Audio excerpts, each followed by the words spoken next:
एक ऐसी जगह की कल्पना कीजिए जो बर्फीले तूफानों का घर भी है और आध्यात्मिक कृपा का सागर भी। जी हाँ, आज हम बात कर रहे हैं नेपच्यून की और उसकी इसी दोहरी पहचान को समझने की कोशिश करेंगे।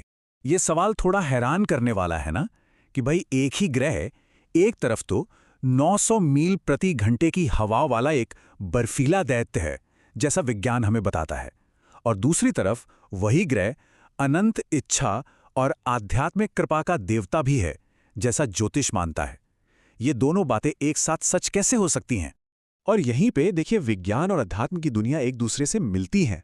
एक तरफ है ग्रह नेपच्यून, जिसका नाम समुद्र के रोमन देवता पर रखा गया, और दूसरी तरफ है वैदिक परंपरा, जहां उन्हें वरुण देवता कहा जाता है, जो खुद महासागर के देवता हैं। नाम एक जैसे, लेकिन उनके मायने बहुत अलग अलग हैं। तो इस पहेली को सुलझाने के लिए चलिए एक काम करते हैं। पहले उन चीजों से शुरू करते हैं जिन्हें हम देख सकते हैं, माप सकते हैं, यानी विज्ञान की नजर से देखते हैं कि आखिर नेपच्यून है क्या। तो इस बर्फीले दैत्य के बारे में हमारी जो समझ है वो असल में शुरू हुई 1989 में। जरा सोचिए, 12 साल का लंबा सफर तय करने के बाद नासा का वॉयेजर 2 प्रोब आखिरकार इस दूर की दुनिया तक पहुंचा और हमें इसकी पहली करीबी तस्वीरें भेजी। इससे पहले तक तो नेपच्यून हमारे लिए बस एक धुंधला सा नीला धब्बा था। और वॉयेजर ने जो डेटा भेजा ना, वो सच में चौंकाने वाला था। नेपच्यून कोई छोटा मोटा ग्रह नहीं, ये विशाल है। इसमें 17 पृथ्वियां समा सकती हैं। ये हमारे सौरमंडल का सबसे बाहरी ग्रह है।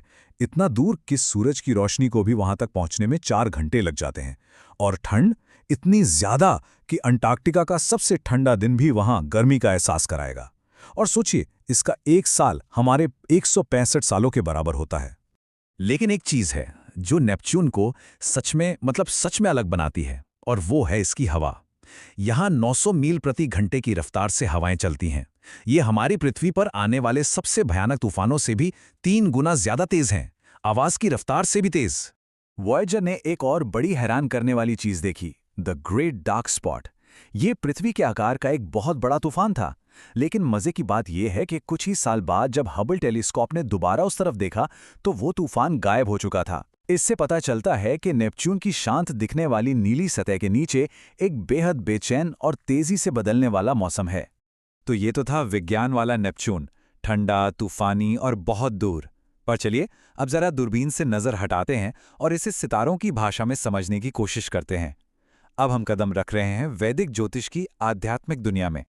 ज्योतिष में नेपच्यून को वरुण देवता का रूप माना जाता है। कौन है वरुण? वो है अनंत महासागर के स्वामी। उनका राज किसी भौतिक दुनिया पर नहीं, बल्कि हमारी भावनाओं और आध्यात्म पर है। वो अंतहीनता, भ्रम और कृपा के सागर पर राज करते हैं। इस बात को समझने का सबसे अच्छा तरीका शायद हमारी एक बहुत ही आम इच्छा में छुपा है। मेरे पास इतनी दौलत हो जिसका कोई अंत ना हो। ये सिर्फ पैसों की बात नहीं है, ये और की, मोर की, कभी ना खत्म होने वाली भूख है। और यही वरुण का प्रभाव क्षेत्र है, हमारी वो गहरी इच्छा जो कभी पूरी तरह से शांत नहीं होती। तो वरुण का जो असर है ना, वो एक दोधारी तलवार की तरह है। एक तरफ ये हमें और की एक ऐसी दौड़ में फंसा सकता है जहां कभी कुछ भी काफी नहीं लगता। लेकिन इसी प्रभाव का एक दूसरा पहलू भी है। ये हमें पर्याप्त होने का ज्ञान भी दे सकता है, अपनी सीमाओं को समझना और जो है उसी में गहरी संतुष्टि पाना।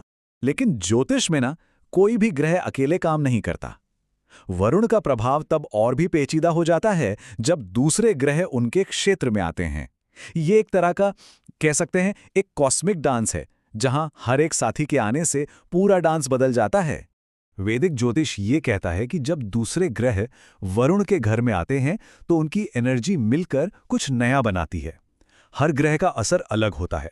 जैसे सूर्य की गर्मी वरुण की कृपा को सुखा सकती है, जो अच्छा नहीं माना जाता। वहीं चंद्रमा की ठंडक यहां आकर सुंदरता और कल्पना को जगा देती है।